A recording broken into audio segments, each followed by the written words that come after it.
Welcome back to Talking Movies. Got Blake and Swank with me here today.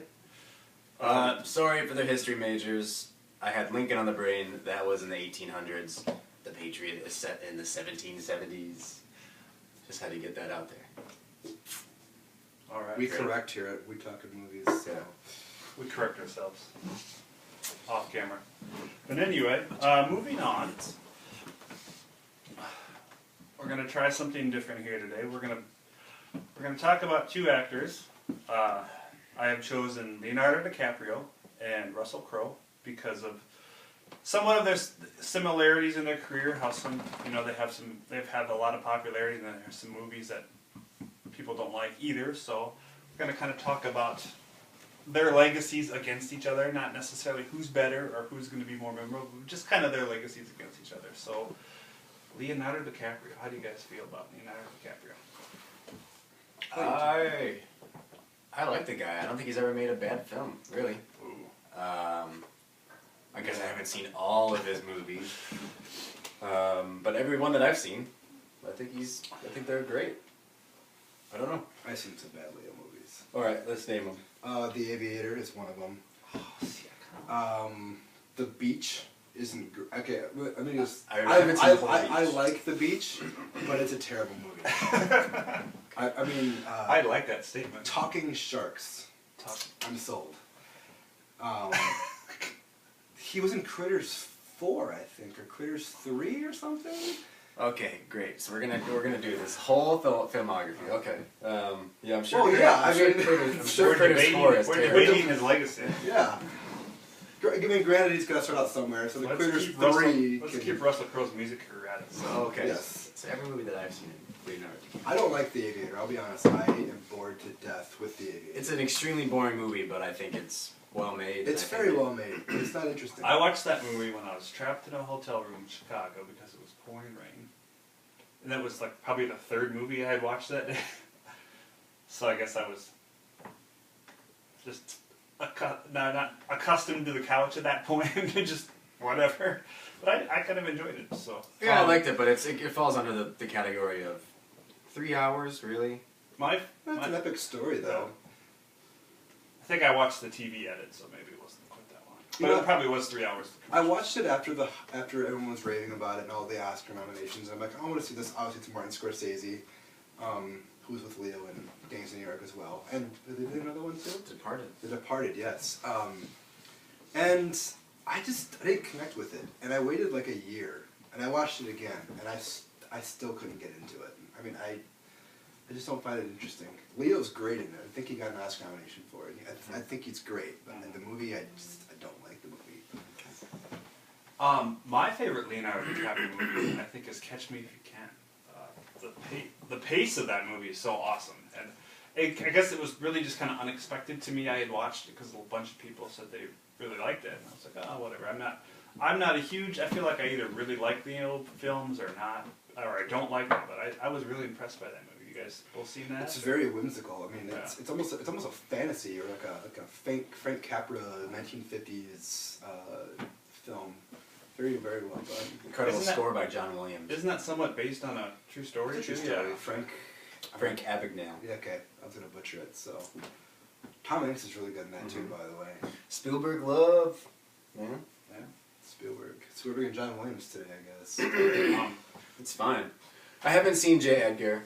I've heard that Leonardo DiCaprio's a good part of the movie, and then everything else is the bad part. Everything else is the bad part. You've seen it? I don't. I don't like it. Yeah. Okay. And I'm the world's biggest Clint Eastwood fan. I don't like J. Edgar at all. I guess my major opinion about Leo is I feel like sometimes, like whenever a movie his comes out, it's always billed as like it's going to be another epic film, and he's going to get nominated for something for it. I just feel like I don't feel like anybody deserves that until people have seen the movie. Yeah. Someone made a good point about DiCaprio. Someone said, he works with the best directors in the world, and he does. But someone came back with, if he was as good as an actor as people say he'd work with, he'd take a risk on some smaller directors. and see if he can build someone else's career or take a risk. And I like that. He does work with some of the best directors out there, but if he were to take a risk, maybe Django Unchained will be that risk. I don't know, but Tarantino's still a huge director. Django Unchained, Christmas Day, people. Christmas Day. I would feel I respect him a little bit more. Inception might be like the exception to that rule because it's a big talented director, but that movie, no matter how big of a budget it is, it was a risk to do that movie. I mean, that could have sunk, or you know. That could have been Cloud Atlas. It could have been a bad experience, but I called that, by the We yeah, that was hard to. Django Unchained too. I feel like that's the first movie that he is a villain. He's never really been a villain character. I don't think he's kind of a. He's not necessarily a good guy in Catch Me If You Can, if I remember. Yeah, he's not a terrible. But you like him, but he's not necessarily. He did a movie that I really liked, Basketball Diaries, where he was a bad dude in that. Yeah. But not like he's not the antagonist of the film. He's kind of a bad person, but kind of the focus of the film too. And that's obviously another movie that he's plays a writer. He plays Jim Carroll in that movie. That movie is somewhat autobiographical of Jim Carroll's life. And I really like that movie as well. Another movie that he did that too is he plays Arthur Rimbaud in a movie called Total Eclipse from 1995 with David Thewlis. I looked it up before we talked about it. That is a really interesting movie. He plays a French poet named Arthur Rimbaud, and it's kind of about his relationship with his mentor. It's an interesting relationship. We'll say that at least. But it's kind of a weirdly depressing but entertaining movie all at the same time, and it's out there. It's really out there. So, but that movie being that long ago, obviously he was doing anything he could, not necessarily having to take risks. He was doing any movie he could. Yeah, and at that age, he also did What's Eating Gilbert Grape which I think is kind of put him on the map. So Oscar nomination. I think he got an Oscar nomination for that. But the well-deserved Oscar. I mean, when I first saw that movie, I actually thought it was. I mean, I was really young, so I actually thought I was a mentally handicapped person watching it. For someone at that age to be able to portray. That's how you get award nominations. Yeah. That's true. But he's good in that as well, and Johnny Depp is good in that too. So maybe he has made bad films, I just haven't seen them. Yeah. Another one that with Scorsese is Shutter Island, which God, is that an underrated movie or not? You don't like that movie? I didn't like that movie. You didn't like that movie? I like that. Okay. You like that movie? What didn't you like about Shutter Island? I just thought it was. I don't know. I just thought everything about it was too much. I just felt. I loved the idea behind it. I just didn't feel like it delivered. And I've only watched it once. I mean, I've seen it a couple times. I've seen it a couple times too. I would certainly be willing to watch that again, as opposed to Inception. You didn't like Inception either? No. Let's not even get into it. I take YouTube. I talked about it before. We've avoided this we subject talk for a long about time. Christopher Nolan all the time. Yeah, I didn't like Inception. I just felt like it was just too much. Not enough Ellen Page. The dream within a dream. It's like really. I've actually woken up in a dream from another dream. Yeah, so do I. And I actually realized it when I was sleeping, but that's another story, so. It happens. Yeah, I love Inception. I think I've never seen anything like that before. Me neither. You and I saw it together, and it was an exciting movie to watch unfold, because, I mean, you've seen the trailers, and the first, I avoided everything I could about that going into it, and I couldn't stop my mouth from dropping over and over and over again.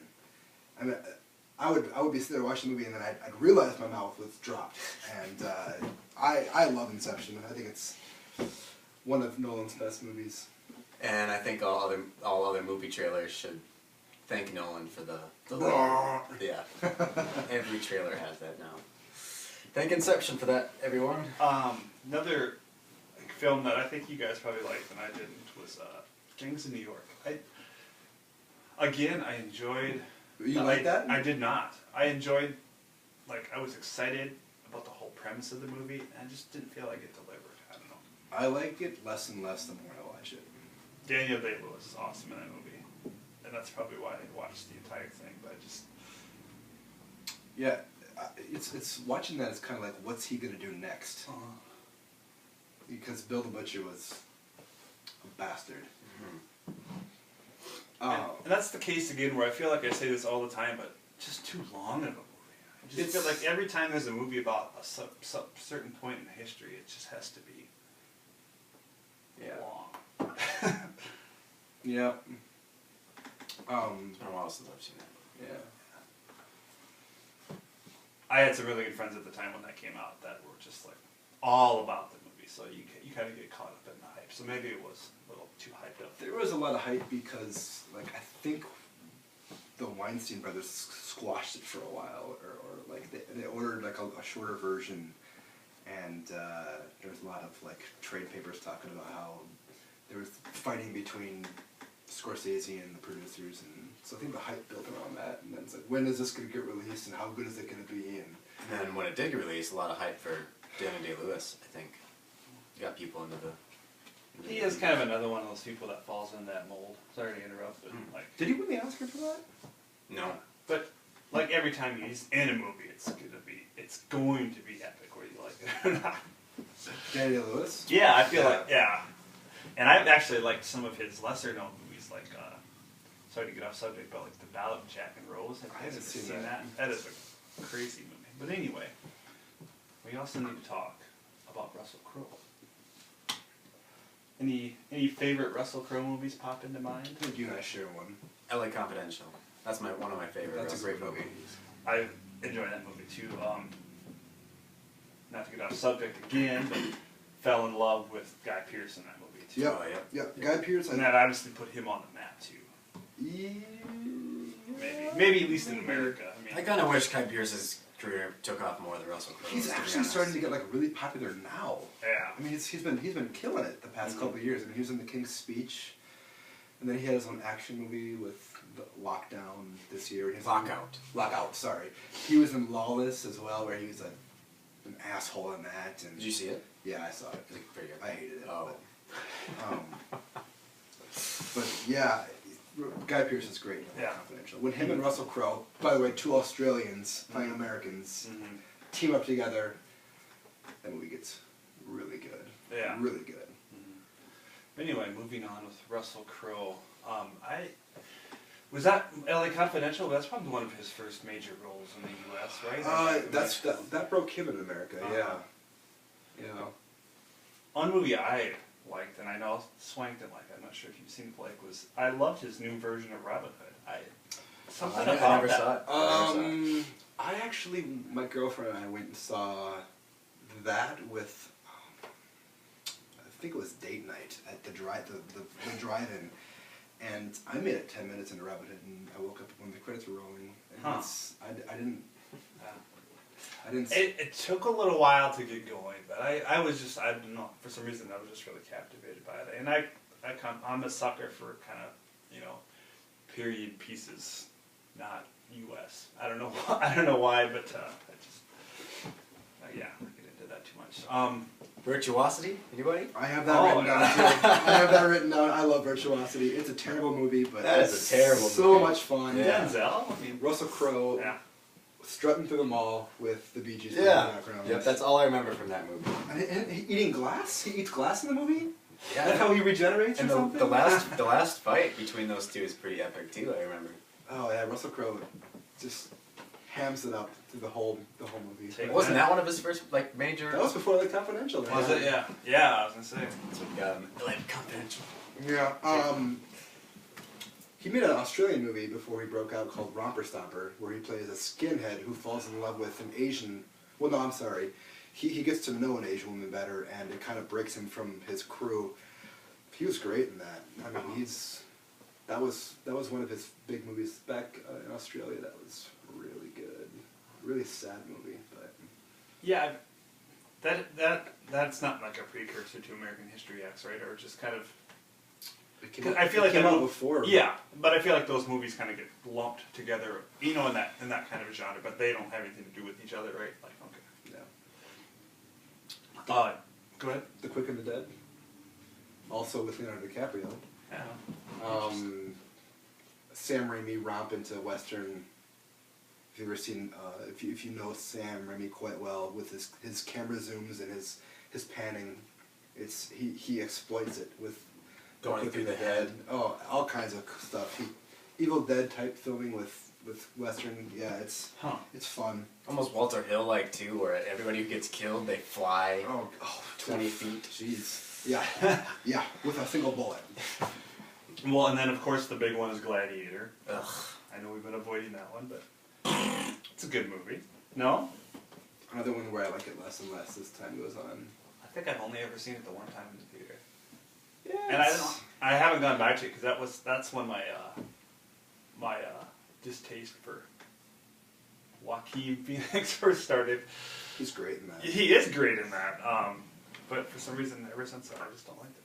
I get so disappointed thinking that, oh man, Gladiator won Best Picture. Oh man, A Beautiful Mind won Best Picture. Like those movies they bored me to tears. I don't know. I feel the same way about Beautiful Mind. Sure, I feel like Russell Crowe was great in those movies, but I couldn't get past the boredom that I was feeling, so I don't know. What about Cinderella Man? Have you guys ever seen that? It's a good movie. It's good. Another boring one. Yeah. He's in a lot of boring Paul movies. Giamatti steals. Actually, I didn't really find that one boring. I don't know. Paul Giamatti's great in that. He got nominated for an Oscar, but I feel that was a makeup for him not getting one for Sideways, which he was excellent in. But Cinderella Man's good. That's one of the better Russell Crowe, Ron Howard team-ups. Oh, that's Ron Howard as well. It is, yeah. I love The Insider. I love that movie too. That was Michael Mann and Al Pacino, and man, that's an intense movie. About the corporate whistleblower for cigarettes and his relationship with Mike Wallace, I believe, on 60 Minutes. Very good, probably Michael Mann's best movie, along with Heat. I also have written down Mystery Alaska, which is a really good. First movie I ever watched with my wife. Yeah, it's It's a pretty good movie. Yeah, that ends on a really good note. With the Pogues playing in the background, but With the what? the Pogues are an Irish band, I Yeah. believe. Yep. I'm a sucker for hockey movies though. So. Yeah, it's an entertaining one. This movie, the next one I'm going to mention, got a ton of awards and critics, but I feel like no one has seen it. Master and Commander. Peter Weir directed it. I tried to watch them. Me too. I tried to watch it. It's so good. Bored to tears. Then I How fell far asleep. did you get into it? Half an hour maybe. Oh, About the same. it picks up at the end so well made. Peter Weir is one of my favorite directors. I love it. I love water, like movies on water too, and I just couldn't do it. Yeah. How about Russell Crowe and Leonardo DiCaprio? Body of Lies. I forgot about that. Ridley Scott. I hate that movie. Yeah, I'm half and half on that movie, I suppose. It was fun to watch those two jar, I guess. Yeah, they are kind of enemies, aren't they? Mm-hmm. That was it. I mean, the movie really didn't entertain me. That was, to me, that was a boring movie. It was boring, but I thought it was... The scenes that those two were in together, they were fun to watch. Yeah. This doesn't help the movie at all. I know we've mentioned this briefly before, but State of Play, I really enjoyed that. It's a newer movie. Kind of a political movie, modern time political movie, but I really enjoy that. And I'm not a huge fan of Russell Crowe. Kind of love him, hate him type of thing. Same thing with Leo. And I don't really like Ben Affleck either, but I was just thoroughly impressed with that movie. So when you have two actors like that, you're kind of like, on the fence about one, dislike the other. So when I'm entertained by a movie like that, I think it certainly does something. A movie like that can entertain you when it already has strikes against it before you watch it. So. I think looking at it, me personally, I feel Leonardo DiCaprio would trump Russell Crowe. I feel like I enjoy more of Leonardo DiCaprio's films than I could say that I enjoy Russell Crowe. Who do you think a better actor is?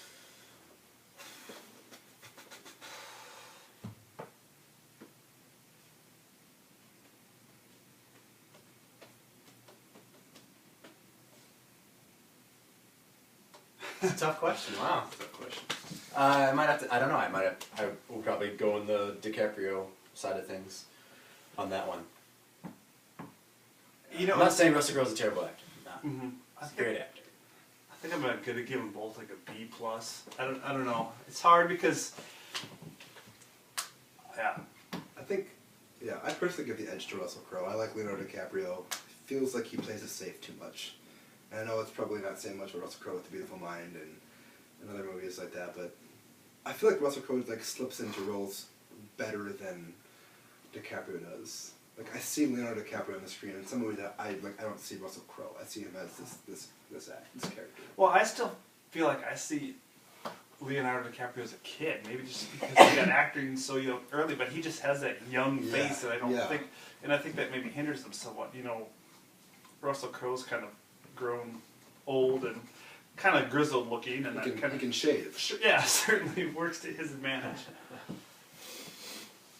Yeah, I mean, if we're talking better facial hair, Russell Crowe. Winning a fight, probably Russell Crowe. Probably Russell Crowe. Yeah. Okay. Yeah, does anyone like American Gangster? I have not seen that. I think that's a really underrated movie. Another Denzel Washington, Russell Crowe, and Ridley Scott. Ridley Scott, yeah. Another that falls under for me. Just great performances all around, but just overall boring, man. Really? Yeah, maybe I shouldn't see these movies in the theater. I should watch them at the privacy of my own home with the pause function. So I can pause. To make them longer? I can pause and go make a sandwich or something. But, yeah, it's a long movie, but it is. Yeah. Along the epic lines too, and I don't think it's out for a couple of years, but Russell Crowe is playing Noah in a movie. Darren Aronofsky? As in Noah from the Bible. Yeah. I think Jennifer Connelly and Emma Watson are in that. Jennifer Connelly's in that? Uh-huh. It just popped up when I was searching Jennifer Connelly on IMDb. We won't get into that. But anyway. Daily occurrence for me. I'm excited to see that. It'd be, you know, Russell Crowe kind of has, I feel like, he's kind of grown into that Charlton Heston type. Not the gun-wielding person, but just kind of like his movies, you know, he does these movies where he plays an epic character, whether you think the movie's epic or not. I'm just going to say epic one more time. But anyway, but he has those movies where they're out there like that, and then he also kind of has those weird movies that are a little bit under the radar, but maybe better than those ones that are big in the theater. Like the Omega Man?